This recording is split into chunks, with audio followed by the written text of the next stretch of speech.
Good afternoon, everybody. Welcome to the RPSL Collections Series meeting. Here's a little bit of information about today.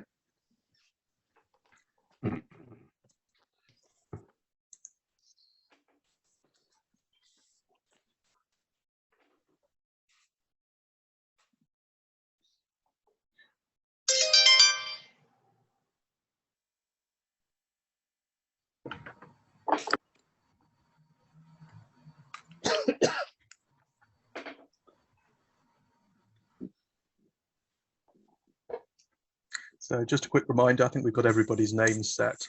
If you need to speak, you can unmute yourself by holding the space bar. I'm now going to mute everybody just to prevent background noise. Unmute the speakers always helps. If you've got any comments to make, good or bad, there's an email address there.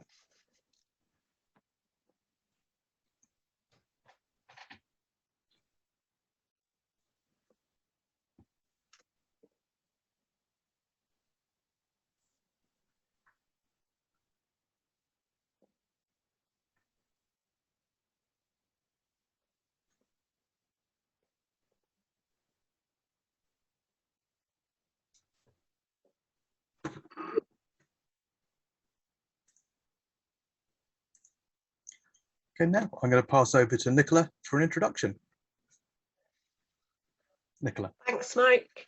Good afternoon, everyone. I'm the host for this meeting because Chris would usually do it, but he's presenting today. He doesn't need much, if any, introduction to most of you as past president of the Royal, and currently he's the chairman of the, well, I think the name we've decided on is Collections Committee or Philatelic Committee, which oversees the library and the museum. And today's topic is one that's been neglected over the last few years. We've done quite a bit on medals and catalogues, but the ephemera has been hidden away, and Chris is going to bring our attention to it now. Over to you, Chris. Thanks very much indeed. So if I could work out how to share my screen.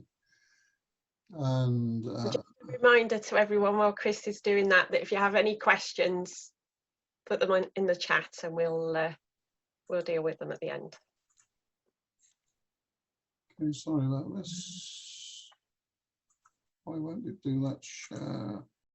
Well, thanks very much for joining us this afternoon or this evening, or indeed with Cheryl's case in this morning. There's a few things I'd like to say before I begin, and the first is that moving the Society to Abchurch Lane brought all the collections together in one place in a secure and environmentally appropriate setting for the first time. The other thing that's happened in the last few years is that we've set up, led by Richard Stock, 4 committees to run the society. As the society has grown and become more complex, it's been necessary to look at the management, and we have this new committee which is responsible for all of the society's collections. We appointed a single head of all of the collections in the person of Nicola Davis, who's a qualified librarian, professional librarian, and that has meant that we're managing our volunteers as a single group, again for the first time.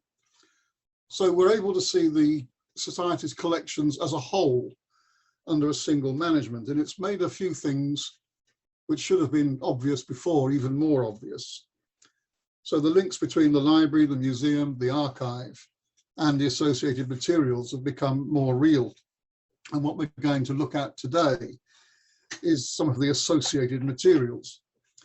And you might think that exhibition ephemera is just a subset of exhibition material as a whole, with catalogues, medals, palmares, and so on, and it is. But it does something else. It brings to life the people involved in the exhibitions, who were mostly involved in many other philatelic fields, as we'll see a little bit later on. But first, I want to show you some of the material that we collect. And you need to bear in mind that we're interested in local, regional, national and international events. So to begin, this wasn't a philatelic exhibition. This is the 1867 Art and Industry exhibition in Paris. But stamps were shown there. I think they were Delarue stamps. They printed some specially for the occasion, and these are in the British Library. The Royal doesn't have anything from these early industrial exhibitions, as though I would love us to have. But exhibition ephemera includes marketing material, it includes commemorative items, it includes awards like certificates, jury notes, and so on. It's a large and eclectic range of material. So posters, Cinderella stamps, vignettes, postcards and leaflets. So here's a couple of very pretty exhibition labels from the Manchester 1899 show, rarely encountered according to the catalogue, and they're designed by Sidney R. Turner, who actually printed books. I think he signed the role of distinguished philatelist, and he was a conscientious objector in the Second World War. An interesting character. Here's a postcard, and I'm going to run through these quite quickly. I just want to give you an impression of the sorts of things we're looking for, because of course this is also about donating things to the society in order to build our collections. This is the first, I think, FIP show, and it was held in Algeria, 1930. We collect pins.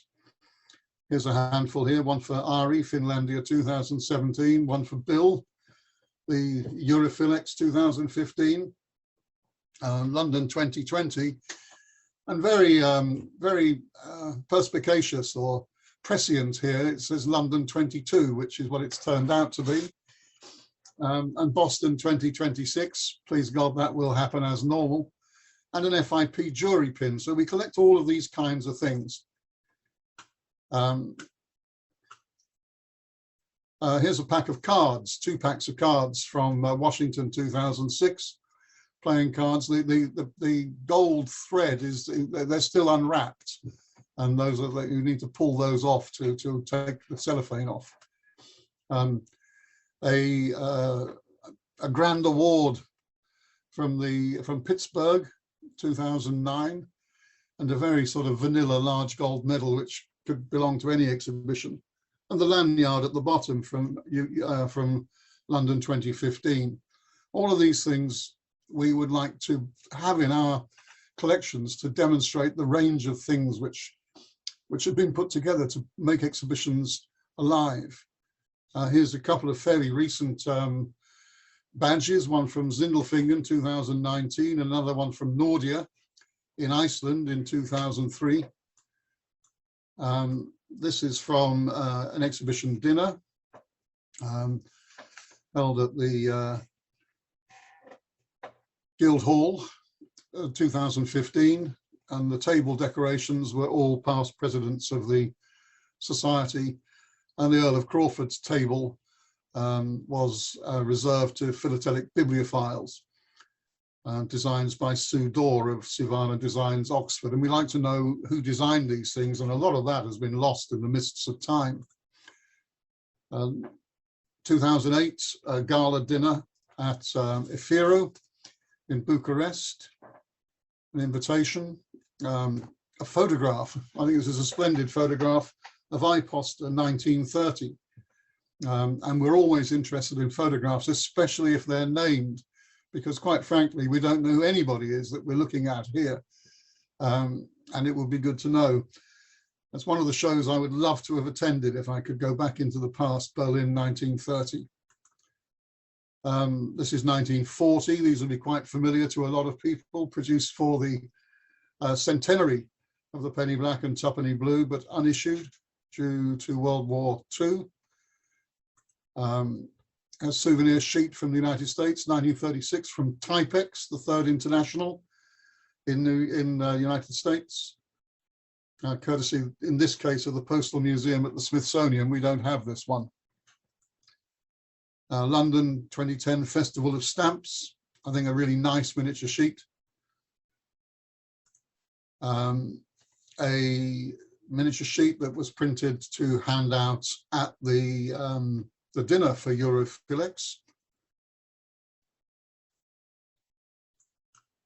And as I said, we collect awards. Here you've got the official banquet again, but you've got the medal, the gold medal that was handed to the gold medal winners at the banquet, referred to on May the 17th, 1923. Gold medals are scarce, and in 1923 this is a real gold medal.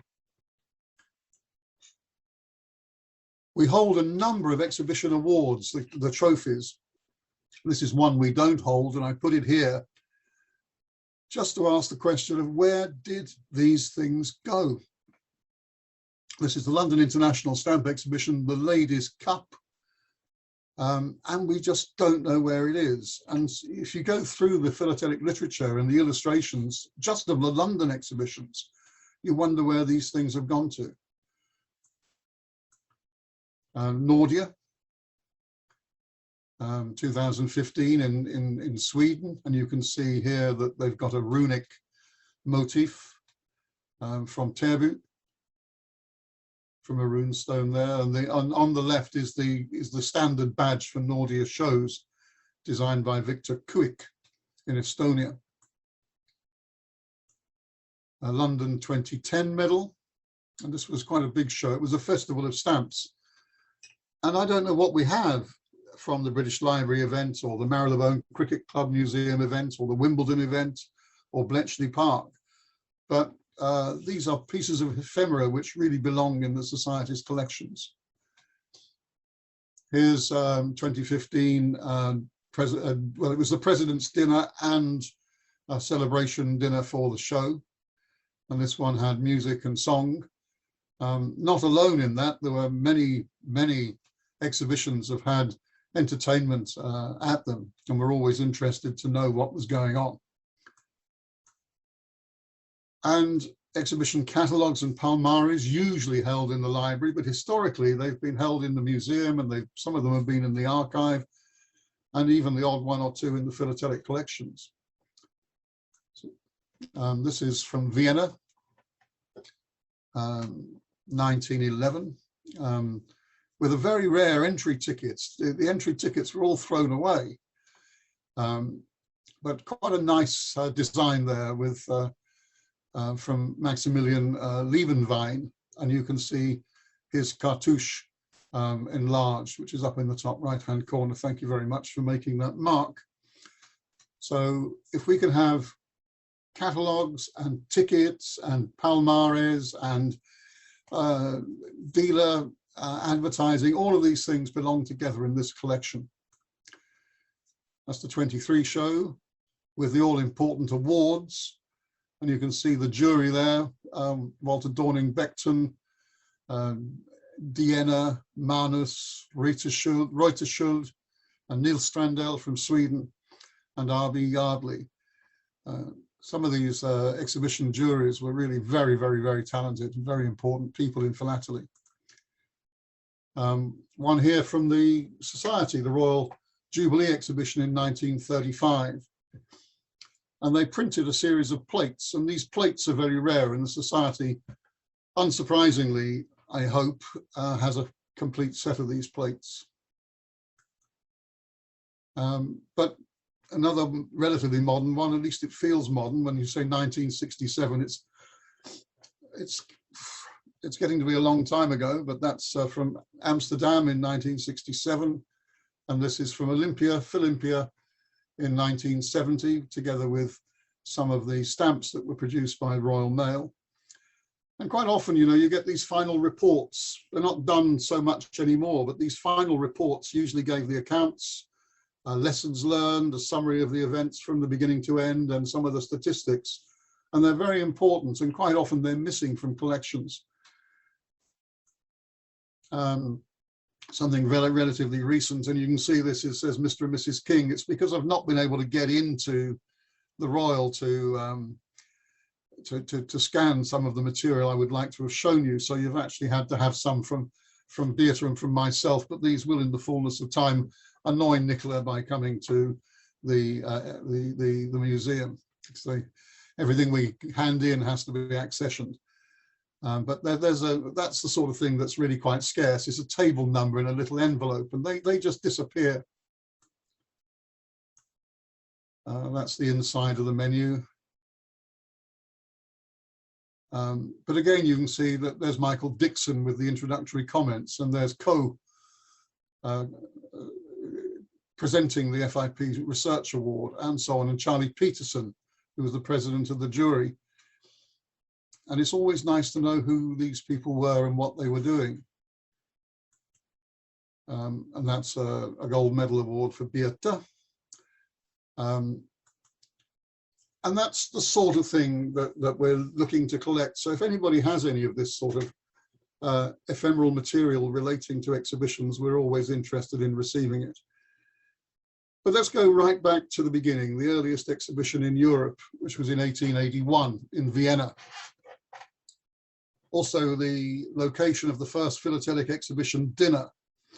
And we're always interested in gathering up exhibition menus.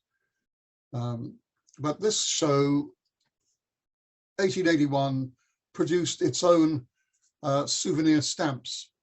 These are based on the first Austrian stamps with the addition of 1881 there in the value plate. But these came all printed in blue on 3 colors of paper, also on white paper and perforated. And I think there are several perforations. Thanks very much to Bill for these. He has them, the society doesn't. A situation easily remedied. And this is the 1890 show, which is very familiar to many of you. And I'm not going to say more about it because John Davis has written a book about it. And in many respects, this show has overshadowed some of the others. But you'll see there that the material is largely in glass-topped cabinets, and you've got to look down into them. So let's move on to 1897. The 1897 show was at the Royal Institute of Painters in Watercolours. It was opened by the Duke and Duchess of York on the 22nd of July. This too had an advertising stamp. And the society is fortunate enough to have a whole sheet of these in a scrapbook put together, I think, by MP Castle. The society has a number of exhibition scrapbooks, 3 from 1906, which I'll come to, 1 from 1897 and 1 from 1890. And they're very, very attractive and desperately in need of restoration. This we don't have, but it's worth showing you. It's addressed to Baron Anthony de Worms, and then it's forwarded to Austria, to the Villa Landauer in Ische. And on the back of it, you can see it's got a London Philatelic Exhibition stamp. And here's the Villa Ische, or rather the Villa Landauer in Ischl, which is where Percy de Worms was staying. Definitely a baronial holiday residence, very attractive. This is not in the Society's possession either, unfortunately. The 1897 tickets, this is really an interesting thing. This is a season ticket for MP Castle. It's his scrapbook. And you can see the price is 15 shillings. 15 shillings in 1897 was an enormous sum of money. And if you look up the inflation calculator on Mr. Google, you'll see the equivalent is £97.50 for a stamp exhibition season ticket. And I don't think you'd get away with that. Well, I know you wouldn't get away with that today, but 15 shillings. Here's a trip. They ran a river trip in 1897 to Oakley Court, which is near Windsor. And you can see there on the left, the menu, and on the right, the home of Sir William Beelby Avery of the Avery Scales Company, and this is his house at Oakley Court, and he invited guests to attend an afternoon tea. Here's the annual dinner, which then, as is often the case now, is held at the same time as a show. This is in the Monaco, in the Egyptian saloon. Castle's ticket. During the same exhibition, there was a dinner at the Sports Club in St James's Square. This is addressed to Lieutenant F.H. Napier, who was one of the judges. And you can see in pencil there, it says dinner by MPC, MP Castle. And it's the 10th, sorry, it's the judges, etc. Here's Castle's envelope. And this is a list of attendees. And you can see Barry Reuterschuld again, John Luff from the United States. And wherever you see these bright blue names, these are people who donated significantly to the library, to the Royals Library. MP Castle, Breitfuss from Russia, Frenkel from Germany, and so on. So this was a very significant. Henry Joseph Duveen, who was an art dealer, originally Dutch art dealer, who had a very fine gallery in New York and spent most of his professional life importing European antiques for the newly rich Americans, and made a lot of money doing it as well. So there's MP Castle's dinner, July 28th, 1897. And during the show, there was a conversazione at St Martin's Town Hall. I've not been able to find a picture of St Martin's Town Hall, but here's the inside program. And you can see there's a whistling solo by Mr. Charles Capper, and a philatelic lantern exhibition by Mr. Thomas Ridpath. But the height of the evening was, the highlight of the evening was Mrs. Hunt's Ladies Orchestra. And you can see here Mrs. Hunt's Ladies Orchestra. If this was in colour, you'll see they were wearing blue, electric blue dresses and cockaded hats, said to be designed by Sir Arthur Sullivan. And George Bernard Shaw took a very dim view of these ladies' attire. But it was an evening entertainment at the Town Hall. There was a dinner for Breitfuss and Frenkel. Breitfuss from Russia, as I said, Frenkel from Germany. Here they are. Heinrich Frenkel died 1907 and Friedrich Breitfuss died 1911. Both members of the Royal. And they had this dinner in the Café Royal. Café Royal was quite a place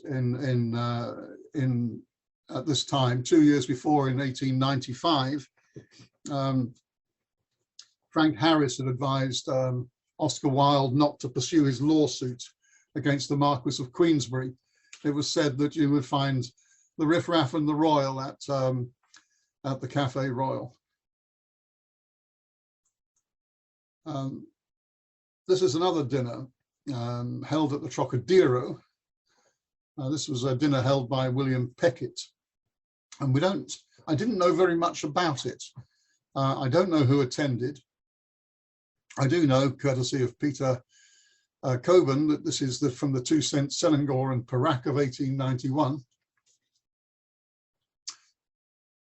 But I was lucky. There's a nice postcard of the Trocadero. You can see it's owned by J. Lyons and Co. Here's the menu itself. You can see that they're supposed to be having Chateau Lafite Grand Vin of 1877. But I was very lucky in putting this show together to discover this. This is from a menu book which was bought by a gentleman in Hampshire at an auction sale in Dorchester in 1992. And this is the page which he very kindly sent me only last week for Peckett's dinner. And again, we don't know who was there. We do know there were 15 people. We know it was the 4th of August. We know they didn't get the Chateau Lafite of 1877. They had to sum it with the 1891. But the astonishing thing about it is that the dinner was 50 shillings a head. 50 shillings is £300 in today's money. And my guess is that Peckett, who was an extraordinary character, he was born in Deptford in 1870. He was the son of a draper. In 1890, in the census, he's recorded as being a stamp dealer. He had a shop on the Strand. He was known as the Panther of the Strand for his cunningness and presumably walking softly and gathering up grand collections. But my guess is that this is Peckett taking his best customers to dinner on the last night of the show. And he must have done well, because at 50 shillings a head, that's a lot of money. Peckett actually sold his business in the end and retired. And here's from the records of probate. And here we go. William Henry Peckett of the Grand Hotel Monte Carlo in Monaco, who died on the 7th of December 1934, leaving over £75,000. It's about 5.5 million at today's money. So from being a draper's son in Deptford to the Grand Hotel Monte Carlo is quite a journey. That's about £5.5 million of today's money. And I have it on reasonable authority. That's not enough to keep you living at the Grand Hotel Monte Carlo these days. But there's William Henry Peckett, stamp dealer of the Strand. And here's the book, which was bought in auction in Dorchester in 1992. And you can see Peckett's dinner at 50 shillings. You can see another dinner, Marks, W.H. Marks, Esquire, 22 shillings. Here's one with no wine, 7 shillings and 6pence. And then here's one with no price, also no wine. But that's 50 shillings is a pricey dinner. The medal was a grand medal here. There's the bronze medal in the Society's collection and the gold medal. These are by James Restall of Birmingham. You can find his work in the British Museum and also in the Metropolitan Museum in New York. Again, the gold medal, extremely rare, the gold medals.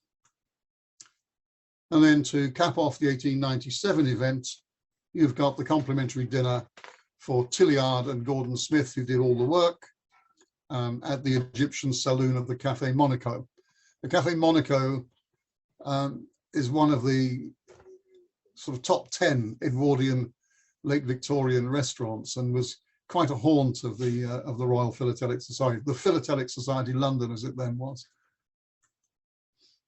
So this brings us to 1906, to what I think is one of the great exhibitions, and pretty much an unsung exhibition.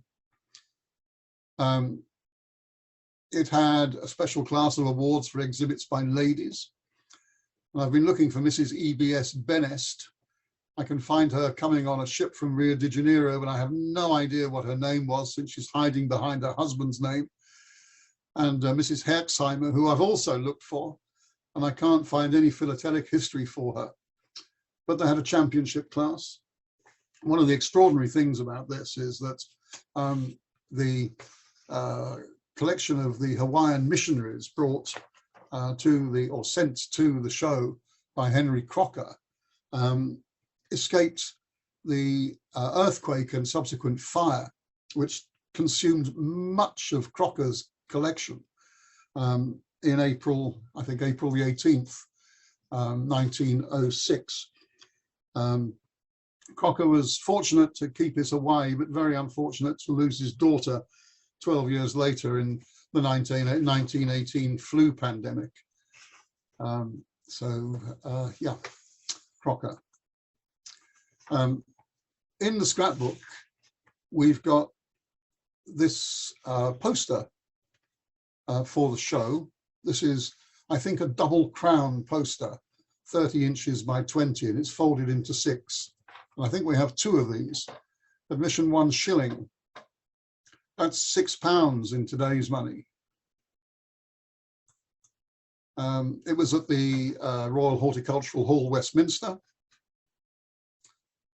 The Earl of Crawford had to stand in for the Prince of Wales, who was unable to get there. And the Horticultural Hall was being used for stamp exhibitions until relatively recently.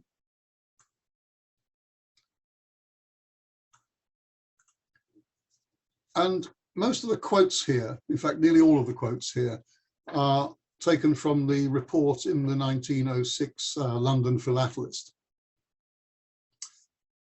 And it says it's a marvelous show. And the arrangement is scientific, and the philately is researched. And research and arrangement beats money in importance in judging these exhibits. And he says, the system so long in vogue of merely accumulating large quantities of stamps and of filling page upon page with repetitions of rare or valuable specimens has been proclaimed by the verdict of the judges to be obsolete and out of fashion as regards the attainment of awards. And of course, that's still true today. But actually, the important point is that here we have philatelic knowledge and research and condition and presentation have deservedly carried the day. And those are the majority of the criteria which we're still using today as judges in judging philatelic exhibits. This actually is this is Castle's scrapbook for the 1906 exhibition. And you can see it's everything has been bound together in a very nice volume. As I say, we have 3 of these. This one is the one in best condition. There was a committee of 130 names. These were the people who made contributions of money, mostly. A postcard from the scrapbook. And that's the front of the scrapbook. That's addressed to Oldfield, who was the honorary secretary of the Philatelic Society London. Again, you can see Crawford, Castle and Fulcher, who was eventually the librarian, the honorary librarian at the Royal, who were great donors of books to the Society, and the rest of the organising committee. C.J. Phillips was the managing director of Stanley Gibbons at the time. W.H. Peckett we've already met. Here he's 36 years old, not just 27 as he was in the previous show. It is a talented group of people. H.R. Oldfield himself was a lawyer in the City of London. And the president was, of course, the Earl of Crawford, James Ludovic Lindsay, 26th Earl of Crawford, 9th Earl of Balcarres and 10th Lord Lindsay and Balneal, etc. And that very nice postcard addressed to Oldfield. The exhibition was supported by a lot of societies. And I tried to research these societies, and I've been using the 1912 stamp yearbook. And that had most of them in. It didn't have the Birmingham Society, which I had to get a date from for the from the internet. And only this morning, David Beach sent me the date of the Kent and Sussex Philatelic Society's foundation in 1905. But there is no list of philatelic societies. So when I do a presentation on philatelic societies next September, I will have a draft list of all of the societies that have ever existed in the British Isles, which will of course be wrong, but at least it's a starting point. So British societies supported the show, and overseas societies here from Germany, from Denmark, from France, and from Austria and Switzerland and the Netherlands. And yeah, so it was very much an international exhibition along the lines of those which we would recognize today. And here's a ticket to the show. One visit on the opening day only, 10 shillings and sixpence. 10 shillings and sixpence, about £62.50 for the opening day.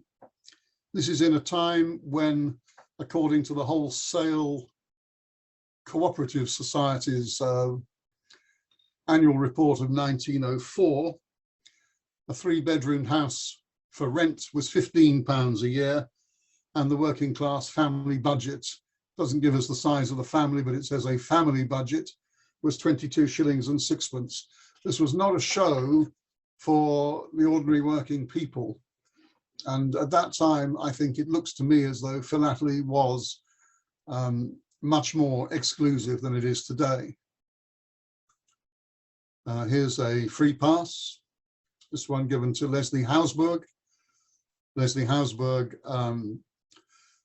a real mover and shaker in 1917, 16, 15 during the First World War in setting up the fundraising for the First World War for the Red Cross. And you can see Franz Reichenheim is the treasurer. Here's a free ticket. Franz Reichenheim we'll come to in a moment. And here is a ticket for 1 day, price 1 shilling. And as I said earlier, that's a £6 ticket.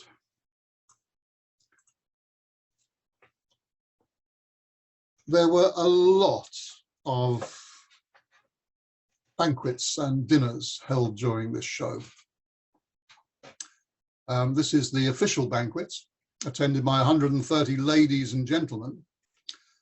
And believe me, ladies at a banquet, philatelic in 1906 was a first. This one says the catering was of a high order. I've actually read elsewhere that the catering wasn't that good. But Oldfield noted that he prophesied that philately would be prosperous when Esperanto had been forgotten, and he recorded, as I've said, the presence of ladies for the first time. Here is Odinnino's Imperial restaurant at 60 to 62 Regent Street, another favourite haunt of the Philatelic Society London at that time.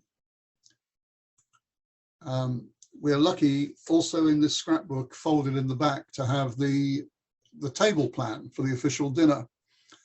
And here you can see at position number 10, the Right Honourable the Earl of Crawford, Henniker Heaton MP, and most of the senior people. Next to Castle is Dr. Kloss, and here's Dr. Kloss, Paul Kloss from Dresden, a noted expert and a leading member of the Dresden Society, which was a very important society at the time.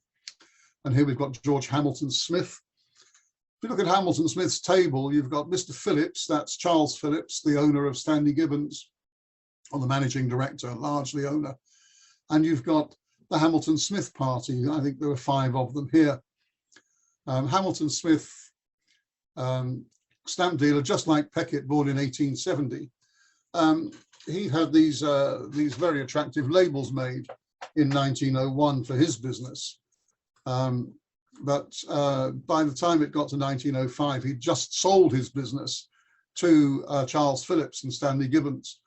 In fact, a little later on, in 1922, Hamilton Smith bought out Charles Phillips and became managing director of Stanley Gibbons himself. But down there in the corner, you've got, and you can see that there's the House of Parliament, the Houses of Parliament as the centrepiece, and here's the Houses of Parliament at the centrepiece of the Stanley Gibbons label. So they've simply reused the die for the centre. And here they are, these very pretty things, very attractive. Frank Walton gave a talk on the Perkins Bacon engraving books during Stampex a few days ago. And courtesy of Frank, this is the entry from the engraving book 1901. And you can see under number 2 there, for March the 2nd, engraved 3 2-colour stamps, Hamilton Smith & Co., 6 dies in all, £15. That's £1,800. And then sketches for the above, 3 guineas. But then you can see a little later on, in 1905, that's engraving. a new surround for 2-coloured advertising stamp Stanley Gibbons, £4 10 shillings. So these are Perkins Bacon engravings, and this is a case of reuse by Stanley Gibbons of the material that George Hamilton Smith had created to advertise his business. But these were used at the show in 1906 to promote Stanley Gibbons. More of the table plan, and here you can see Sigmund Friedel. A considerable amount of his library actually came to the Royal, but it came via Crawford, and there's Baron Anthony de Worms in 1901. The last 2 legs of the table, and there's Leslie Hausberg, who died in 1917, and William Henry Peckett, who we've met before. And as you all know now, he died in 1934 in Monte Carlo. Here's a invitation, again for Castle, to the official banquet, and another, this one unnamed, and here's the menu. And you can see you've got fillets of sole, or fillets of beef. I think these were either ors, and pomme plombière, and the usual toasts. And here's the back of the menu and the front. And you can see there's Dr. Bird Page, who was no doubt a conjurer of some sort, and the King's Musketeers playing the music, and Mr. Percival Mackenzie entertaining at the sketching board. So I imagine you could have your portrait sketched at the show. But on the front, there's a penny stamp from St. Helena from Edward. Here's another front with a penny stamp from Southern Rhodesia, and another from Montserrat, 2d. And I think they must all have had a different stamp on. Here's Mauritius 3 cents, Transvaal 2d, and a British Guiana 2 cents with the ubiquitous British Guiana ship. That's all that the Royal has in its collection, but there must be many, many more of these around. Well, we know there are at least 130, and we don't know how many have survived, but they've all got different stamps on. There was another dinner. This one, I think, a rather grander affair in some respects. Certainly, by all reports, the food was better. And this was organized by Mr. Franz Reichenheim and H.L. Heyman, who was vice president of the Heart Society. So even there, it says the number of attendees was 150 gentlemen, no ladies at the Heart show, sat down for dinner. And it says the banquet was in all respects a brilliant function and has assuredly never been excelled by any entertainment in philatelic history, with the exhibition unanimous in praise of the banquet in all of its novel and pleasing features. And you can see here the invitation card, again, MP Castle, and you can see the Queensland registered stamp from the original die. And these were engraved by Perkins, Bacon and Co. And the menus were even more attractive, says the report, in the shape of a tasteful and ornate little book. The ribbon has survived in this one. The Society has 2 more menus like this, but the ribbon has really disintegrated since 1906. But the key thing is the St. John's, Newfoundland, rich carmine stamp, forming a philatelic memento which for taste and interest has never yet been equalled. And you can see on the back the imprint from Perkins Bacon in Southwark Bridge buildings. The inside of the menu, a philatelic fantasy, especially written for this occasion and entitled A Union of Hearts. And the Society actually has the script for this entertainment. I don't think it's aged well. I read it. I think it might have been very funny in 1906. I have to say it's less entertaining now.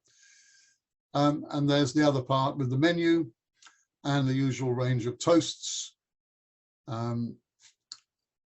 yeah, so a grand dinner. And at the end of the dinner, Reichenheim and Heyman had presented every gentleman present at every table with a little envelope like this, saying Hearts Philatelic Society, May 29th, 1906. It all ends in smoke, and all 150 of them were presented with a cigar from the president, and it must have been diabolical in that room for the next hour and a half. There was an excursion on the Thames with a motor launch from Goring, I think, to Tilehurst and then on to Henley. That postcard is not in the Society's collection, but it is contemporary, and it's been quite fun trying to find contemporary illustrations. There was a lantern show by Mr. F.J. Melville, one with 100 slides called His Majesty's Mails, and another one called Postage Stamps with Stories with 90 lantern slides. And it says that the illustrations of the stamps depicted upon the screens was remarkably effective. There was an omnibus trip to Weybridge, where Mr. Hausberg had his house at Rothsay in St. George's Hill. Here's an omnibus, again, not in the Society's collection. But a motor omnibus took a number of the visitors to Weybridge and back, and others went by train, and there were 100 guests in the garden at Rothsay. There was a visit to the Tapling collection, and here it's worthwhile noting that Dr. Richard Morell will be making a presentation on the Tapling collection in the British Library on the 25th of May in this series of collections lectures. Here you can see Bacon's book plates. You can find those in our library, and a photograph of Tapling from the philatelic record. These were in Tapling's collection. These are this is a reconstructed sheet of 3 of the 5 cents and 3 of the 10 cents St. Louis Postmaster provisionals from 1845, and they formed the foundation of the design for the bookplate by J.K. Tiffany. Again, we have some of his books in the library, but the vast majority of them went in their entirety to Crawford, and they're part of the Crawford Library in the British Library today. The Tapling collection is a really interesting collection. I'll just say here that he was, to my mind, the buyer of last resort at the time. He bought a collection from the Image collection from William Image in 1882, and Caillebotte, the brothers, one an artist and the other one a photographer, in 1887, when one of the brothers got married.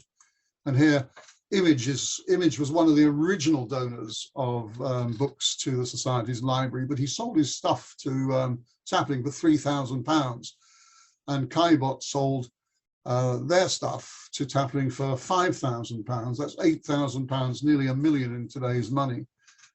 And here we have other famous collectors of the 19th century whose material found their way into the hands of Tapling, and it is in its entirety still at the British Library. It's the only serious Victorian or 19th century, shall we say, collection which is intact, and I really look forward to Richard's presentation of this on May the 25th. Yeah, Tapling had even been swapping stamps with Ferrari. There was an excursion to Windsor. Here's the menu at the White Hart Hotel. And this was on the way to Sir William Bealby Avery's place again, where the visitors were invited to take tea.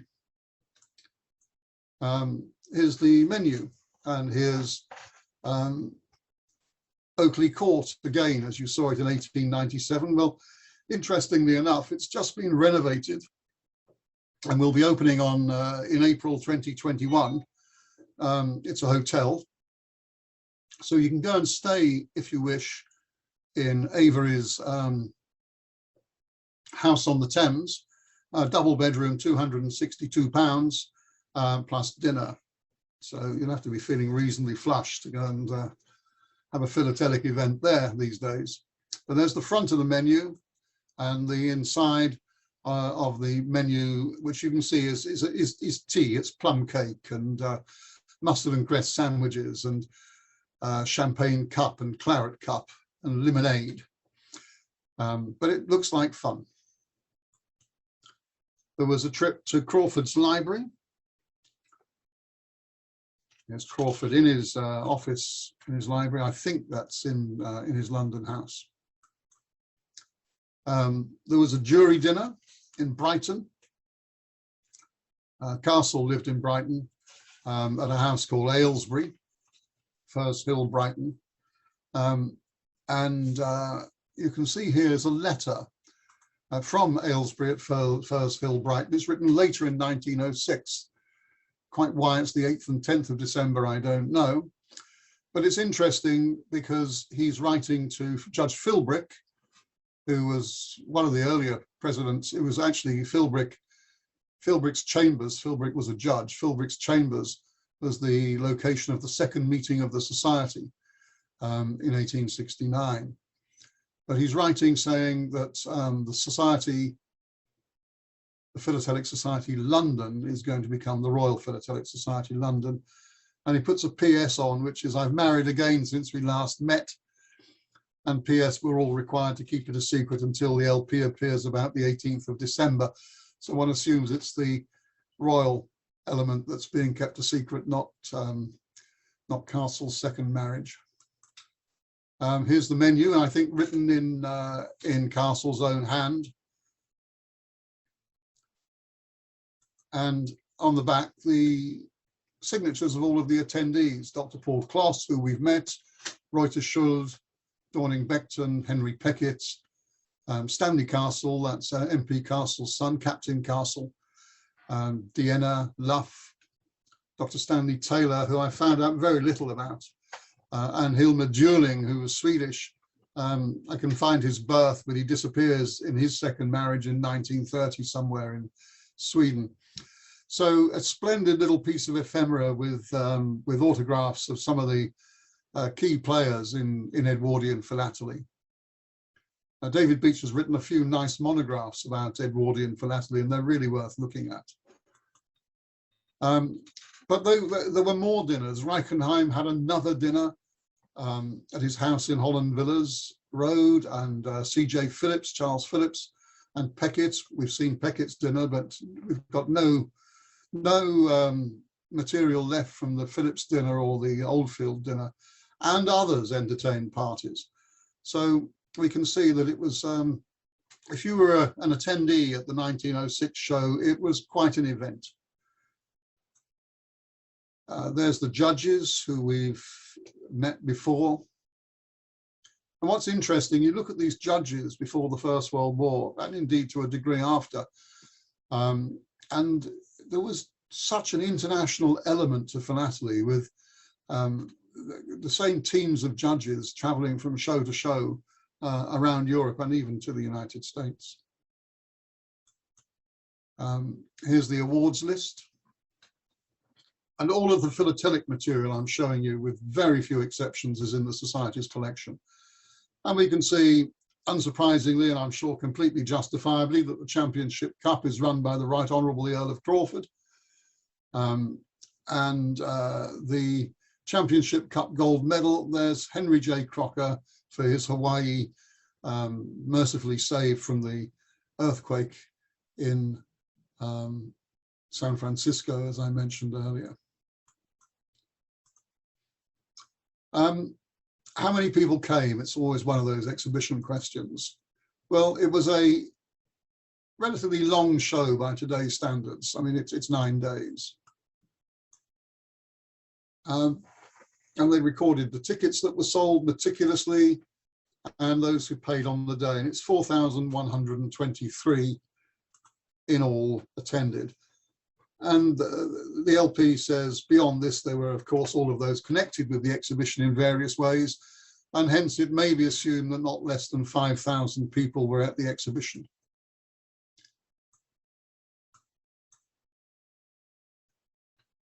And the LP concludes by saying there isn't space to list all of those who came to the show. And it finishes by mentioning that there were ladies, again, both wives and daughters, no girlfriends at this show.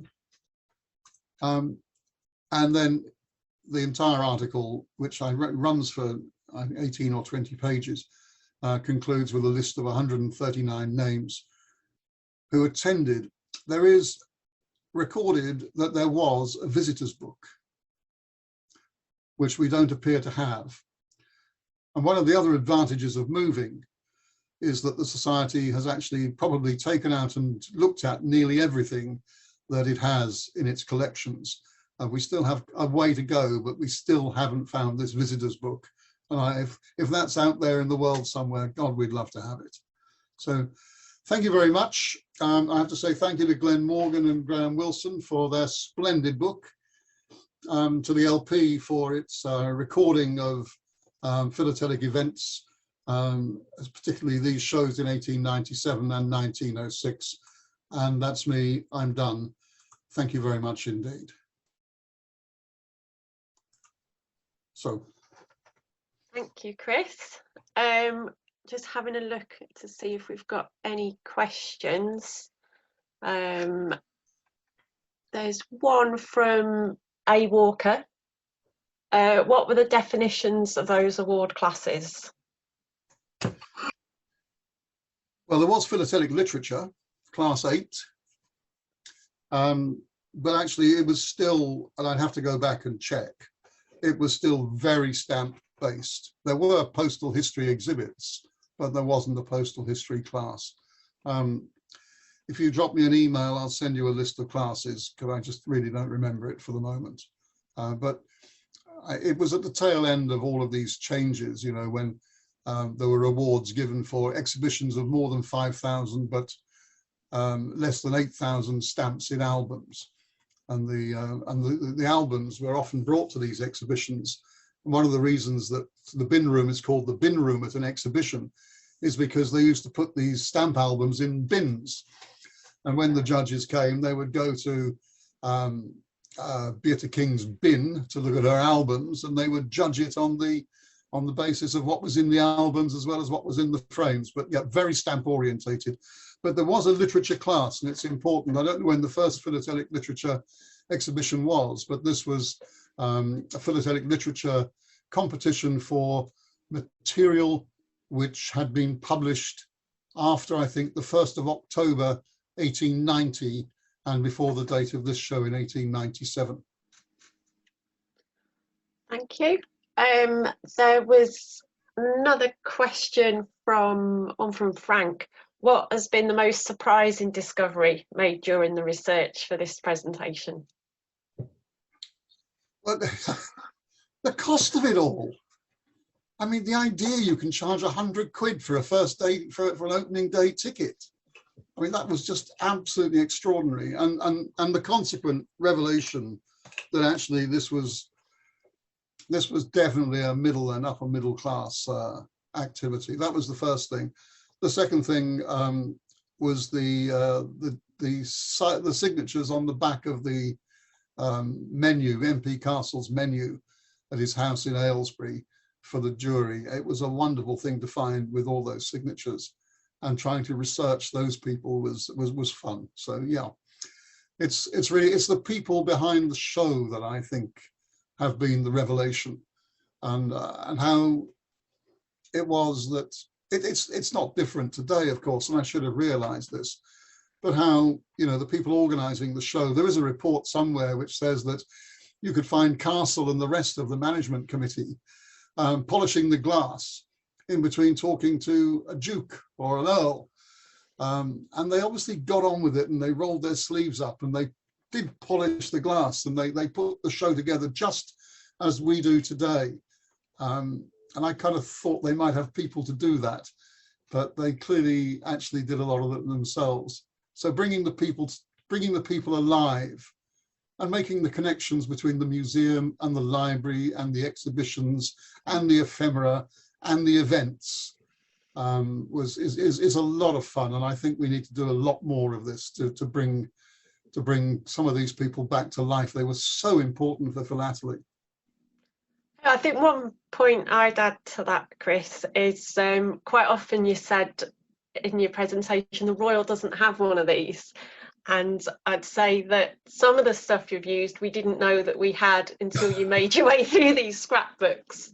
That there's still quite a lot of work to do, cataloguing things to that level of item per item, because a lot of the research Chris did for this came from some scrapbooks, and their catalogue entry was scrapbook. We didn't know the depth of what they contained.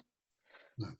Likewise, we've got boxes and boxes that will say ephemera, exhibitions and dates, but you know, there's a lot of work involved going through and actually cataloguing each item. So we've probably got a lot more gems to discover. Well, when we're all allowed out again and we can go back to Abchurch Lane, it is one of the things which I think I would like very much to do, is to try to piece together these exhibitions and the material that we have, which tells their stories. So, but not before June. And I hope it'll be in June and not postponed again. Yeah, I think we will hope that. Right, well, thanks very much, Chris. We're just a little bit over time, but I hope everyone's enjoyed it. The next presentation is 25th of May, and that's Richard Morrell, who's one of the curators of the philatelic collections at the British Library, and he'll be talking about the Taplin collection. And then, as Chris did mention, he's doing one on societies, local and specialist, in September. It'll be the last Tuesday in September. We're hoping it will be able to be hybrid, so you can come and join us at Abchurch or participate via Zoom. So fingers crossed, and thank you very much for coming, and over to you, Mike. Can I ask a question? Yeah. Those that are booked for the original talk, do we have to rebook for May? No. So no, the link will be the same, will it? Yeah, it will. Okay, thank you. Okay, right. Well, thank you very much, everybody. I'll now close the meeting, and I look forward to seeing you next time. Thank you all.